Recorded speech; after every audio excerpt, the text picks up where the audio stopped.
Hey everybody, it's Jason with Parallel Reality coming back with you today. An article from The Federalist. This is dated April 15th, and it says, Unsealed CrossFire Hurricane docs further prove Russiagate was a hoax all along. Remember CrossFire Hurricane? I'm sure you do. And, we all knew it was a hoax, but let's go ahead and see what the Unsealed doc said. I'm glad that everything's getting declassified because we're seeing all the BS that happened during the Trump 1 term. So it says America's intel agency has launched one of the greatest witch hunts in history, or U.S. history, to cripple Trump and undermine the will of the American people. And I'd like to see some of those people get locked up because they should be, and it's basically treason as far as I'm concerned.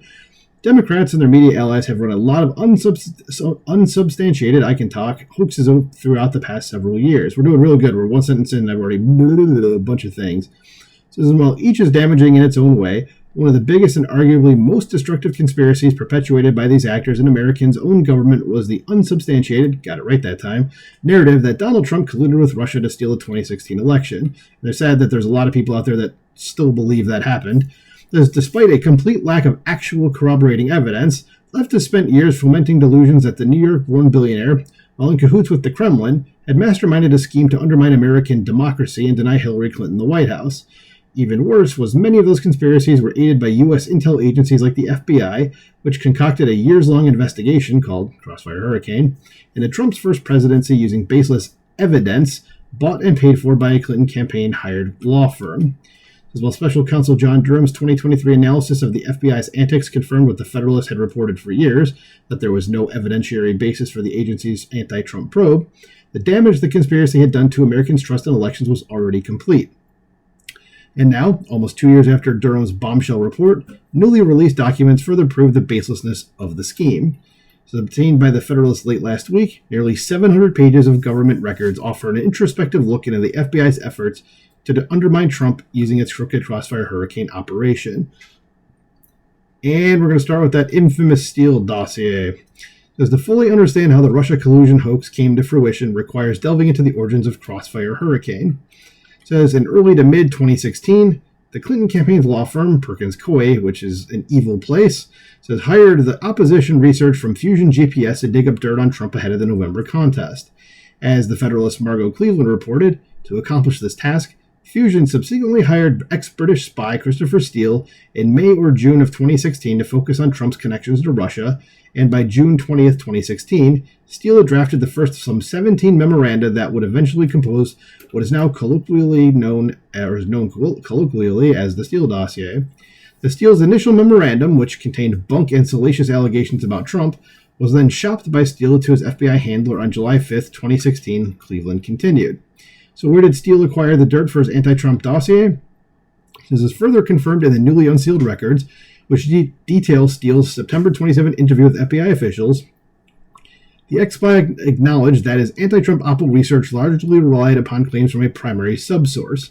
According to the records, Steele said this individual is a U.S. resident and is a native Russian, adding that there is no way the source could have the kind of access he has without being Russian. The Steele trained up his primary subsource, and Steele described him as a prolific asset, the documents read. I noticed the very vagueness of that, but let's keep going. It says, in the years since Steele's 2017 interview, the primary subsource has been identified as Russian national Igor Danchenko. As noted by Cleveland, Danchenko was indicted in late 2021 for making false statements to the FBI and was alleged to have invented some of the supposed intel contained in the dossier. Says Danchenko was later acquitted by a Northern Virginia-based jury on charges of lying to the agency in October 2022, because, of course, the leftists in Northern Virginia did that for him, that let him go. As the bottom line is that the dossier consisted of a few publicly known accurate facts and a litany of false claims concocted by Danchenko and others and then sold by Steele and the Clinton campaign as the work of a former MI6 Russian expert, Cleveland wrote. Sounds like Hillary committed a little bit of treason here. The next section here says uncorroborated evidence and FISA. It says, but the salacious nature of how the Steele dossier was compiled is just the tip of the iceberg that became the destructive Russia collusion hoax. It says Durham revealed that on July 19, 2016, 2 weeks after providing his FBI handler with the allegations about Trump contained within his dossier, Steele sent this FBI handler even more hearsay about the Trump campaign, this time relating to campaign staffer Carter Page, as the Federalist Ellie Purnell noted. The handler sent both reports to the assistant special agent in charge of the New York field office on July 28th. The handler told Durham's investigators that on the same day, the assistant special agent advised him that FBI leadership was now aware of the existence of the reports, Purnell wrote. The CrossFire hurricane investigation was opened 3 days later. Even more egregious than the FBI's apparent use of the dossier in launching CrossFire Hurricane, however, was its weaponization of the anti-Trump oppo to spy on the Trump campaign. In fact, the FBI used the dossier as the basis for obtaining several Foreign Intelligence Surveillance Act or FISA warrants to surveil Page and, by default, the Trump campaign. As Purnell noted, former FBI Deputy Director Andrew McCabe admitted as such. And that dude has a position on, I was going to say ESPN for some reason, but I meant to say CNN.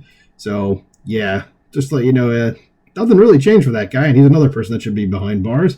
As the newly unsealed CrossFire Hurricane files indicate, the FBI did this despite knowing such claims were unverified. His records detailing then National Security Agency Director Michael Rogers' 2017 FBI interview, for example, noted that Rogers participated in a January 2017 meeting with then President-elect Trump, FBI Director James Comey, CIA Director John Brennan, who's a communist, by the way, and no, that's not a lie, and National Intelligence Director James Clapper to brief Trump on the Intelligence Community Assessment, or ICA, on Russian interference in the 2016 contest. The assembled group, the document reads, agreed Comey should be the one to tell Trump about the contents of the Steele dossier. The records went on to detail how, in one draft of the ICA, Admiral Rogers noted the contents of the Steele dossier in the body of the product, which he did not recall seeing in previous drafts. According to the documents, during an early January 2017 meeting with the aforementioned then Intel chiefs, Rogers told the group he was unclear why the ICA needed to focus on the dossier, as it was considered largely uncorroborated, emphasis added. While we have at least one person there questioning things, it says Comey responded that the information was relevant, and Admiral Rogers suggested the information be included in an annex or appendix, rather than prominently in the nearly one-page summary he had seen, the document reads. But Rogers' expressed concerns came too late. By that time, months had passed since the FBI used the dossier to obtain the initial FISA warrant to spy on Page, and the FBI then renewed this warrant multiple times in 2017. Fun times, huh? Sorry, getting on. And we're back. I'm not cutting that out either. This is a destructive witch hunt. It says these reference snippets are but a snapshot of the information contained within the unsealed CrossFire Hurricane documents that further confirms the baselessness of the Russia collusion hoax that hindered most of Trump's first presidency. The mentioned examples don't even include the egregious conduct by Special Counsel Robert Mueller, the openly anti-Trump bias by FBI officials like Andrew McCabe, Peter Strzok, and Lisa Page, or the reported leaking of classified information about the probe by congressional Democrats and their staff to legacy media. What is abundantly clear, as further evidenced by these newly released documents, is that America's federal intel agencies launched one of the greatest witch hunts in U.S. history to cripple a duly elected president and undermine the will of the American people. And despite their best efforts, there is no amount of lying and whitewashing Democrats and complicit journalists can do to change that. So there you go. That's kind of how the whole shebang started, and there's a lot of hyperlinks in here. I'd recommend basically clicking on, I'd say a lot of them, because it'll definitely help out and explain why things were going the way they were in the Trump 45 administration, which I'm glad he's back in there and doing the things he's doing now and kicking some ass. So let me know what you think in the comments below. Please like, share, and subscribe, and I'll talk to you soon.